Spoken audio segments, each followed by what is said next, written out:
Welcome back to the Cordell Cordell Men's Divorce Podcast. I'm Scott Trout, CEO and Managing Partner. And today, as usual, and each week since the beginning of COVID, we bring you information regarding divorce before, during, and after, things modification, child support, paternity, contempt, you name it. Try to bring you the latest information, tips, tricks, advice in terms of what you should do to seek out an attorney to get further information on your case. As I begin each week, we always talk about that this isn't to be taken as an attorney-client relationship. As you know, I continue to tell you, seek out the advice of an attorney, and specifically one that practices exclusively in family law.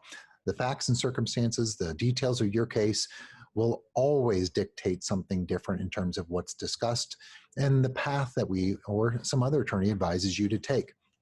So just knowing that, we'll continue on. We welcome back Alex Ritter to our show. Welcome. Thank you. Good morning. Good morning. So today we were just off camera talking about something near and dear to your heart, which you're excited about, that you have an LLM with regards to mediation. So we want to talk about that. So maybe, especially during COVID or really any time where the court system's slow, the court date isn't what you wanted, it may be way down the road. Mediation is a process that I talk about it, informally, because at least in my state, Missouri, it's not required to do. Mm-hmm. There are states where I was practicing in Georgia, it is required, but maybe walk through to those that are listening and watching here, what mediation is. I mean, I think we all have a general understanding, but kind of just walk them through that generally. So the mediation process is quite fluid, actually. I think one of the most important things to know about mediation that I think the parties can take a lot of comfort in is the whole process is confidential. And it's confidential on two levels. Not only is the whole process confidential, but as you're working with the mediator, what you say in your breakout sessions is also confidential unless you give them authorization to share it with the other side. The benefit to that is that the mediator has the ability to see everything and try to work both parties away from what's maybe causing any, fear or uncertainty towards a workable resolution between them. And then the process during the day, again, is a fluid situation. You start with, usually an opening, speech or discussion with the mediator. You go into an exploration phase where you're finding out what people's positions are, as well as what may be underpinning those positions. And then you start bargaining, and then you start working towards the conclusion. The good thing is at any point you can go back and forth between those phases on different issues or even on the same issue. So it's really more like an intense discussion, trying to get to the heart of the matter and hopefully reach a resolution that works for everybody. Yeah, I mean, I think it was, certainly Jonathan Wynn in our Utah office, and then Rosario Santoyo in our San Diego office. We were talking a lot about ways their courts were shut and clients were just itching to get to conclusion. And that was a real fast way for them to begin the process and trying to develop a path to resolution. Whether they got there or not, at least they were moving forward. And I think it's a great idea. But, the one thing that many, I think, are hesitant when they think about mediation, it's maybe an added expense, perhaps, or maybe it's a cheaper way of getting things resolved. But many I've heard will say, well, look, let's just go there. I don't want to waste a lot of time and money. Let's just see what happens at mediation, and which means you're not preparing, which is disastrous. And I think that what I was trying to think about as I was walking through this was like the presidential debates that are coming up. There's always this question: it's who's preparing? What are they doing to prepare? Are they even preparing, or is it sufficient preparation? With such importance on the line, think about it, that they're taking everything. They're months of preparation, not just the day before, the week before, because it's so important. And so I can't stress enough, and I think you'll talk about it here, is preparation. Why is it important? And then kind of what do you do to get a client ready for this mediation process? So it's sort of a multifaceted approach. First of all, you've got to really be able to assess, the strengths and weaknesses of your cases. You've got to be able to look at, the evidence and exhibits that you're going to be using. And you're also going to be drafting submissions. Most mediators have a protocol that they want followed. And at least here in Connecticut, the ones that I do, generally, they want a procedural history. They want to know what's happened on this case. You can look at the case history and actually get a feel for, how much are these parties fighting? What are they fighting over? And if you give that to the judge in a snapshot or the mediator in a snapshot, it really gives them a flavor for that. Then also knowing what the proposed orders are. I mean, what do you want when you come out of this mediation? You can't just go in and expect an open conversation. What are you looking at, and what are you hoping to achieve? And then in addition to that, there's a thing called confidential submissions, which it's not always necessary in cases, but I think in particularly contested cases, there are probably things that may not have been able to come out in trial, for, reasons that you don't have the foundation or the evidence or everything, but they're important and they're part of the whole mix of the case. The mediator can take that on board in a confidential submission, and it really helps them to get the context of what's going on. Yeah, The no doubt. timeline on that, I mean, the more prep you do, the more prepped you are for trial if you end up not settling. Yeah, the preparation is so important. You and I talked about this. For example, our attorneys at Cordell and Cordell, the comments we've received from judges walking in with an analysis, research, memorandums on the spot issues, not just casually walking in. I mean, that's really, and I've said this I've been doing this for 27 years. I've said it the entire time that family law is plagued by too much casual nature in preparation or attending court by the bench or by the bar, and it's oftentimes a small bar, meaning that it's a small number of attorneys that they all know each other. They just stroll in and they treat these opportunities with unimportance.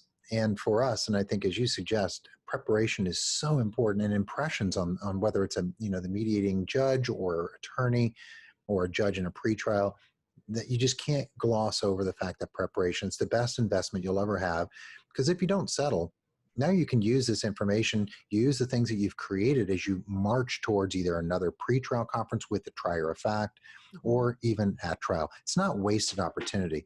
It's like, my 10 stupidest mistakes, I talk about focus on financial statements, income and expense, statement of property. Again, family law is plagued by attorneys who don't focus enough on the preparation side, and it is just deeply important. Doctors wouldn't not look at test results or x-rays and just wing it. Right. It's the last thing you want to know. And they say, "Hey doc, you ready?" "Well, I don't know, I'm kind of nervous. How about you?" I'd be like, "I'm out." Yeah. Well, and that's the thing too, as you're working through this, and even through the course of the mediation day, or even if it's a hybrid like I recently worked on, where it's a mediation and an arbitration, depending on how the issues go, you're going to really quickly see what are the strengths and weaknesses of both cases. So you may learn something in the mediation where clearly you can't use negotiations, in your trial, but you certainly may have learned certain things that are weaknesses for them that can help you craft your case. Totally. I mean, I've always said, arbitration mediation is not a waste. I looked at it, I always tell my clients, this will last 2 minutes or 2 days. You never know. But I get to hear what their evidence is going to be. I get to kind of hear the theory of the case. I get to hear the weaknesses of our case, the things that they're going to try to hit you on. It prepares me completely. It's like a deposition. Same way I approach these things a little bit differently, that I may not bring up the big secrets I have on the other side. I may or may not do that in mediation. I think we're close. Sure, it'll get us across the finish line. But these are opportunities for discovery, to understand, and to better prepare the clients. For some dads out there, the coronavirus pandemic has become a pretext to limit access to their children. Other dads have been pushed out of key decisions affecting their children's lives. If you're one of those dads, Cordell and Cordell is here for you, as always, but with expanded services. We can meet you in person or by video conference on weekdays, evenings, or weekends. Our goal is to step up our service to meet your needs now.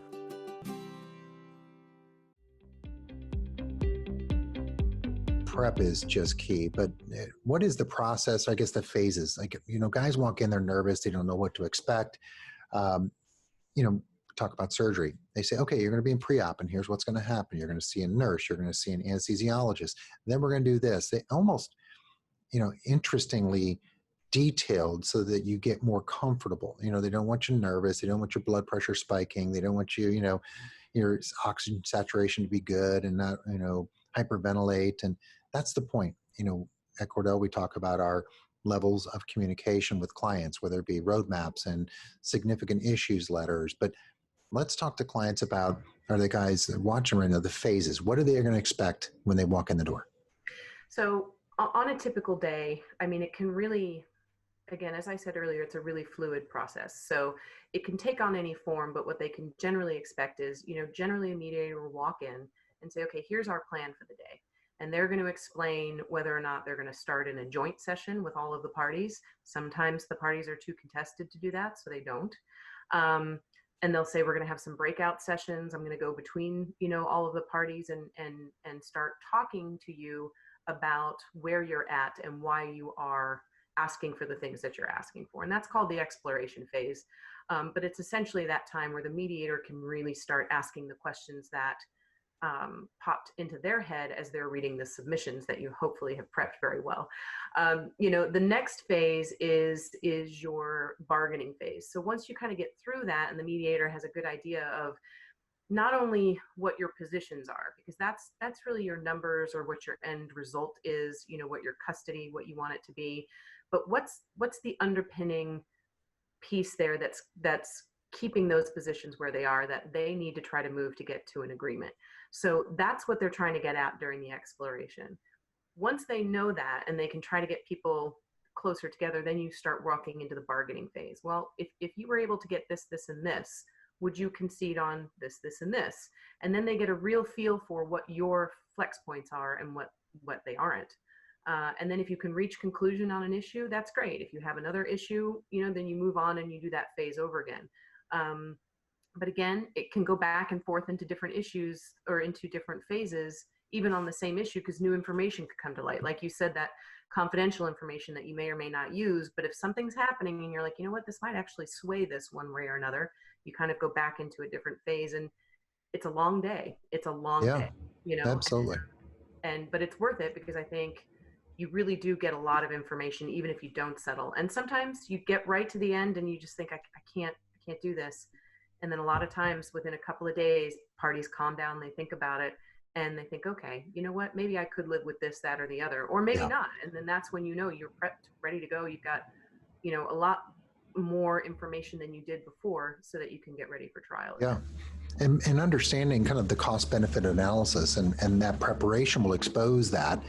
And, I always tell a client, I'm going to walk you in with your best case and your worst case scenarios so that we kind of know what we're dealing with. If an offer comes across the table, we can look at what I can tell you based upon what we know right now, what I think the judge would do, what's the best case the judge would do, what's the likely case the judge would do, and what's the worst case. So that, if we fall in between, then we're going to talk about, okay, here's what we're going to spend getting ready for trial approximately. We never can, that's the age-old question, how much will this cost me? We're going to make some pretty good guesstimates. But then again, it's, settlement means everyone gets something less than what they wanted. And if the other side's getting everything they wanted, you better walk away unless there's a darn good reason. And so, everybody's going to have to give. That's like any negotiation. It's like, buying a car, a salesman, they're all going to give. You got to get the other side in position to give and make them fear that the result would be worse, but for settlement. So that's the preparation phase. Yeah. So last thing is, we're running out of time. There are different forms. We toss around words or titles, and no one understands what ADR or mediation, arbitration. What's the difference, and are they applicable? So mediation is, as I said, it's a confidential process. It's more like a settlement negotiation. You're sitting around a table. The parties are there. They can be represented by attorneys, or sometimes there are attorneys that act as mediators, that just work with parties. But it's a process during the day that you just sit and talk and you try to negotiate a settlement. Mm-hmm. An arbitration acts much more like a trial. You give evidence, there's testimony, and the decision is binding. Typically, you sign an order that says whatever the recommendations of the arbitrator are. It's a binding recommendation on that. And I just participated in a process where it was a hybrid of that.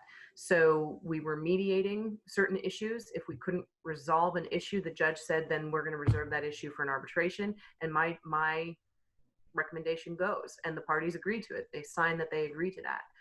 And in that arbitration, the judge can use any information that she's received, either during the mediation, the confidential submissions, plus any testimony and evidence that's presented during the arbitration itself, during the hearing. So it's a little different. It's much more formal process for arbitration, but can be effective in certain situations for sure. Yeah. So, we didn't get a chance to talk about COVID and its applicability really and directly, but that's the point, I think, in this, where I thought this was a really good topic to talk about today, which was guys watching, listening, they need to go to their attorney and say, hey, I know my case feels like it's stalled. The court system isn't open. For example, here in St. Louis County, we're in phase 0. We can't get out of phase 0 at the court system, which means everything's shut down. There aren't any in-person hearings, infrequent Zoom. Cases just, they hit kind of a plateau. This is an opportunity to kind of further your case. You should have that discussion with your attorney. Say, hey, is this right for me? And if it is, let's talk through it. Or if it's not, why not? And certainly reach out, and that's something that's important. So Alex, great stuff for giving guys an alternative to get their case moved forward, or even save them some money in the end, or get a result that they didn't expect, leaving it to someone like on the bench that who knows when that'll happen, a year from now or 6 months. So appreciate it. Not a problem. Thank you. Continue to tune in to our podcast. We'll do twice each week. Next week, we're going to address some questions that were submitted in our town hall this month and make sure we get those answers, and also do some of the repeat questions. You'll have an opportunity to kind of put your feet in those shoes, and guys around the country who have the same problems that you do, you'll hear the answers that our panel of Cordell and Cordell attorneys gave at our town hall this month in September. Tune into the next month in October. We'll again address some issues in October regarding family law, and continue to tune into our podcast. Check us out on our YouTube page, as well as social media, or online at CordellCordell.com. We're available for consults. If you hear this and you want to hear more from Alex or some of the attorneys around the country, 866-DADS-LAW, or on the web, CordellCordell.com. Until next time, have a great week.